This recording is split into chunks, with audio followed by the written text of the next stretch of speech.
तो यहाँ देखो डबल फोल्ड रे मुझे नहीं जोटा कि खोला पटटा सेपट को अच्छी आउ क्लोज पटटा मो पट को अच्छी तो बॉर्डर देखिए देखो बसे पकई देती तो ब्लाउजटा देखो आपण मैंने पुराना ब्लाउज जब पकाउछंती ताले पुराना ब्लाउजटा एमती पकईदेवे तो टी मत लंबा करार मुझे 1.5 इंच आप नहीं जाइए तो 1.5 इंच जो भी होथबो सेठू आपण मैंने कौन करेंगे मार्किंग करदेवे मार्किंग करदेवे किंतु 32 इंच ब्लाउज रे तो आपण मैंने देखो मुझे कहूँ 2.5 इंच नुह 2.5 इंच रू टिके कम बास आपण मैंने बेक नहीं जाए कहीं यहाँ बेक स्टिचिंग हो सारापर टे फेल होकर रुहे तो देखो एतिकी नहीं सारापर कांध जी थी आपण मैंने कांध नहीं जाए जोटि मार्किंग होची मार्किंग जो हो चेस्ट पॉइंटा आपण मैंने सहजरे केमती काटी पारे मुझे आपण मानक देखा आ चेष्टा करुँची आपण मैंने किसी जानीपारे बोली तो देखु ये भाव में मार्किंग करदे मार्किंग कर सारापर काख जो अच्छी आपण मैंने से कौन करेंगे चिन्ह दे चलिए चिन्ह दे चलिए मैंने कौन करेंगे 2 इंच एक्स्ट्रा नहीं 2 इंच एक्स्ट्रा ये नहीं जाए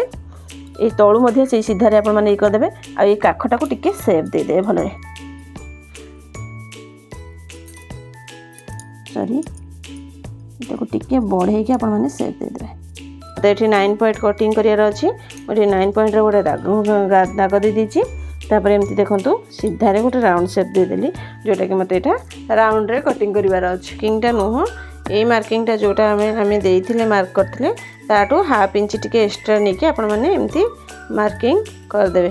यहाँ देखा सीना सहज लगे किंतु स्टिचिंग कला बेले बहुत मापचुप करके स्टिचिंग करा पड़े आ बारंबार जब आप चेष्टा करेंगे आपण मैंने यहाँ बैक साइड को आनिक फ्रंट पेज बाहर करने ये बैक साइड रू आनिक मुझे पकई देती तो जमी जहाँ अच्छी आपण मैंने सेमती मार्किंग करदे आप जमी नवा कथा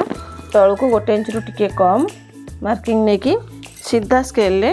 गोटे गार पकईदे ना तो आपण मैंने सीधा मार्किंग करके गोटे गार पकईदे तो पकई सारे जो होथब आपण मानकर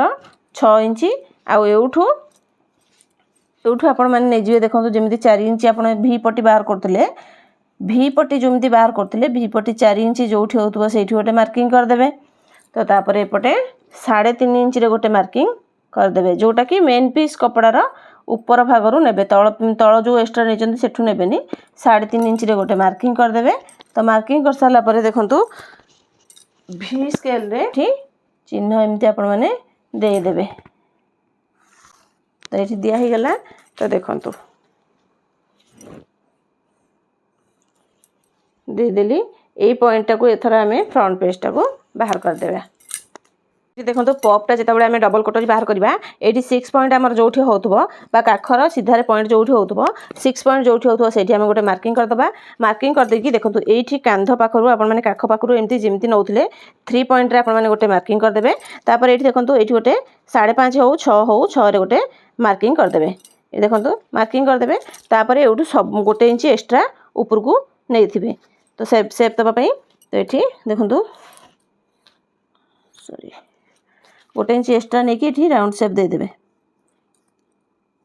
राउंड सेप देदेवे तापर सबू गार गुड़ा को देखो मिसेकी गोटे गोल सेप जमी पपर दिया हुए सेमती आपण मैंने गोटे सेप देदेवे सेप दे सारापर देखो एठू आपण मैंने जदि डाउट थी तो देखो पपटा जो अच्छी आपण मानकर सेठू आपण मैंने मापिदेवे देखो पपर जो जॉइंट होची सेठी आपण मैंने मापिकी गोटे चिन्ह देदेवे ताठू तल को हाफ इंच रे गोटे चिन्ह देदेवे आउ सेमती सेपटर भी गोटे चिन्ह देदेवे जोटा कि देखो ये गोटे चिन्ह देदेले हाफ इंच सिलाई गोटे चिन्ह देदेले जोटा कि डबल कटर आमर सेंटर पॉइंटा अच्छी तो सेकेंड पार्टा आउ गोटे जगह आम बाहर करवा फ्रंट पेजटा ही उठू बाहर करवा तो तापर देखो ये 1.5 इंच एक्स्ट्रा आपण मैंने जमी नौले 1.5 इंच आपण मैंने एक्स्ट्रा ये नहीं जाए तापर तार सेंटर जो होथबो 7.5 रे सेंटर होची सेंटर जो होची 1.5 इंच एपटू एक्स्ट्रा नहीं तलू मध्य आप 1.5 इंच एक्स्ट्रा नहीं जाए तो देखो 1.5 इंच मुझे एक्स्ट्रा नहीं जापर देखो ये सेंटर को सेंटर आप मिसईदेवे मिसई देकी देखो ये आम जो मार्किंग करते से देदेवे चिन्ह ये आप बेक न बढ़िया चाहते न बढ़ी पारे टिके जब बढ़े न बढ़ेले भी चलो तो देखो ये भाव में सेप देदेकी आप यार कटिंगटा करदे तो देखिए डायरेक्ट केमती आप मार्किंग देके कटिंग कर दौरान तो स्टिचिंग आपको देखेबी तो से पर्यंत जे देखिछन्ती चैनल रे जदी नुआ अछन्ती तो गोटे लाइक टे निहाती कर देबे। तो देखंतु कटोरीटा जो फास्ट कटोरी काटुचंदी तो यहाँ गोटे माने छोट ये देखो यहाँ जमी आपण मैंने ये कल माने डबल कला बेलू ये जमी सेप्रे रोथो जदि सेप्रे टी एपट सेपट होती आप सेप्रे कट करदे मोर जेहेतु सेप्रे ठीक अच्छी तो चलतु यहाँ सेकेंड पार्टा मुझे कटिंग करके देखा। तो देखो ये जो ब्लाउज रे आम सेंटरटा बाहर करते पप पीस आम नहीं से साढ़े 7 इंच होता तो यहाँ भी ब्लाउज रे भी आप माप करदे माप करदे देखो यहाँ टोटाल 7.5 इंच आमर हो 7.5 इंच हो माने सिलाई रे एपटू सेपटू टी मार्जिन जीव तो 8.5 इंच 9 इंच आप एक्सट्रा नहीं जाए जब नुआ सिलाई कर 1.5 इंच एक्सट्रा नहीं जाए आपर जदि भी एपट सेपट होगा सिलाई एडजस्ट हो। तो देखो सीधा पट्टी जो पटे आपर थी कौन करेंगे सीधा गार गोटे पकईदे। तो देखो ये जो एक्सट्रा थिला कपड़ा से आम सेकेंड पार्टा बाहर करवा सीधा गार गोटे आपने पकईदे पकई सारापर देखो पूरा सीधारे आपने मापिदेवे 7.5 थिला आम 8.5 रे गोटे मार्किंग देदेबा मार्किंग दे सारापर देखो जेहेतु आम ब्लाउज रू माप नौचे तो देखो ब्लाउज रे जो पटे बड़ पट अच्छी जो पटे जॉइंट अच्छी देखो से पटू ही आप मार्किंग करदे मार्किंग करदे जो मार्किंग हो से 1.5 इंच एक्सट्रा नहीं जाए 1.5 इंच आप एक्सट्रा नहीं जाए। तो देखो ये 1.5 इंच गोटे एक्सट्रा मार्किंग दे देती एपट जो हुक पट्टी पाखु भी एक्सट्रा हुक पट्टी जो पटे आप लगी से पटे भी जी होती देखो ब्लाउज रे पूरा पकईदे आप मापी देकी स्टिचिंग करेंगे किसी भी भूल हेनी। तो एपटू आप 1.5 इंच एक्सट्रा नहीं जाए जोटा कि तले एस पट्टी रे आउ हुक सॉरी ऊपर पार्ट रे स्टिचिंग कला टाइप रे काम रे आसीबो। तो देखो ये ए कटिंग करदे जोठी भी आप बुझी पारिबेनी मते कमेंट करेंगे मु यार सॉल्यूशन बतईदेवी जोठी भी 19-20 जो बुझी पारिबेनी मते कमेंट करेंगे मु निश्चिंत ताकू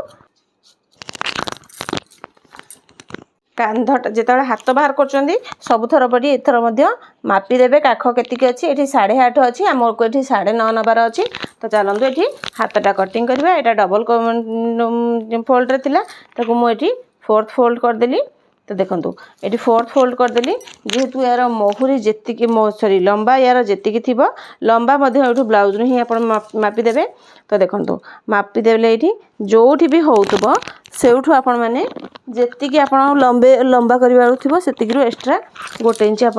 लंबा करदे। आ ये देखो यहाँ भी महुरी जी थी महुरी नहीं जाए ये काख ये अच्छी तो 1/2 इंच ऊपर को नहीं जाए। तो जोठी मार्किंग होथबो से आपण माने मार्किंग करदे देखो को आपण माने टिके सेप दे देबे। तो देखो आपण मानकर दरकार थिला 8.5 इंच रे थिला मते 9.5 इंच दरकार अछि एठी। तो एठी टिके ना कपड़ा टिके शॉर्ट पड़ुछि मु एठी जॉइंट पके देबी जॉइंट भी कोठो आपण माने कपड़ा नेबे मु आपण मानकु देखै दोछि। तो देखो एठी जते बडे कटिंग करचंदी कटिंग कला बेले देखो ये आप सीधारे कपड़ाटा को कटिंग करदे सीधारे जो कपड़ा कटिंग करदे ये मझे जो जॉइंट अच्छी कट करदे कपड़ाटी को साइज करदे ये देखो यहाँ को ये पकईदे आप जॉइंट होगा कपड़ाटा को ये सेप देदेवे। तो देखिले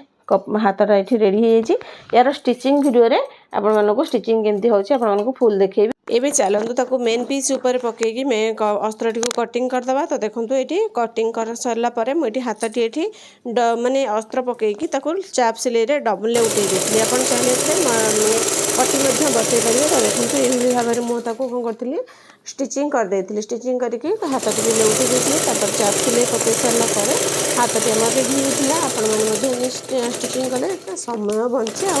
शीघ्र मध्ये स्टिचिंग हो जाए बहुत सहज आपण मानकु देखिया चेष्टा करुच्ची। तो देखो ये एक्स्ट्रा कपड़ा जहाँ अच्छे चाप सिलाई पकई दूसरी चाप सिलाई पकई सारापर तार एक्स्ट्रा कपड़ा कट कर देती। देखो जिते कटोरी बाहर करते डबल कटोरी को एमती सीधा सीधारे बाहर करेंगे तापर सीधारे रखी सारापर आप स्टिचिंग करेंगे कहीं आप जो मैंने नुआ सिलाई कर कटोरी एपट सेपट हेनी कहीं कटोरी जब एपट सेपट होगा गोटे पट सैड्रे ही दुईटाक लगिपर ये एस पटीटा देखो एमती जॉइंट कर सारे तापर देखो मुझे मझे सेंटर दे देकी गोटे इंचर कपड़ाटी को एपटू हाफ सेपटू हाफ देकी मुझे मोड़िकी आप स्टिचिंग देखली सेमती मैंने स्टिचिंग करेंगे पपटी ये रेडी होगा तापर देखो ता तले आम वी पटी ये ऐड करदे वी पटी जो स्टिचिंग करमती कपड़ाटी को जमार भी भिड़े तो देखो एमती डबल स्टिच करदे अस्त्र हो कि बिना अस्त्र हो जो कपड़ा स्टिचिंग कर अस्त्र पकईदेवे ये देखो तापर आपंकर बाँ पट जोटा हो बाँ पटर पटे जो सिलाई करपटे ही मुझे घर बसाए तो देखो ये हुक जो पटे लगे हुक जो पटे हम लगे देखो गोटे मझे गोटे प्लीट दे दी प्लीट दे दी कपड़ाटी को स्टिचिंग करके फिनिशिंग कर देती तापर सेकेंड पार्ट आप मैंने जॉइंट कर सारापर तार सेमती हुक आई घर पर डबल कपड़ा स्टिचिंग करदेवी तार फुल वीडियो तले लिंक देदेवी तापर देखो ये अंटारे पट्टी बसईदे पट्टी बसई देखिए आप मेसीन सिलाई पट्टी करेंगे ना तो ये हेमिंग करेंगे कितु दुईटा ये जो जो प्लेट पड़ी से कुंच देदेवे तापर देखो जल्दी चाप सिलाई पकई भिडियोटी जब भल लगी चैनल जब नुआ अच्छे सब्सक्राइब निश्चिंत करदे तापर देखो ये कांध मुझे जॉइंट करदे कांध जो जॉइंट कर आग पछ टे चेक करने आउ जो काख पाखे आपने जमार भी चेक करने भूल काख पाखे चेक करदे नुआ नुआ आपर भूल हम किंतु बारंबार भिडियोटी को देखले आप निश्चिंत शिखिपारे रही जय जगन्नाथ।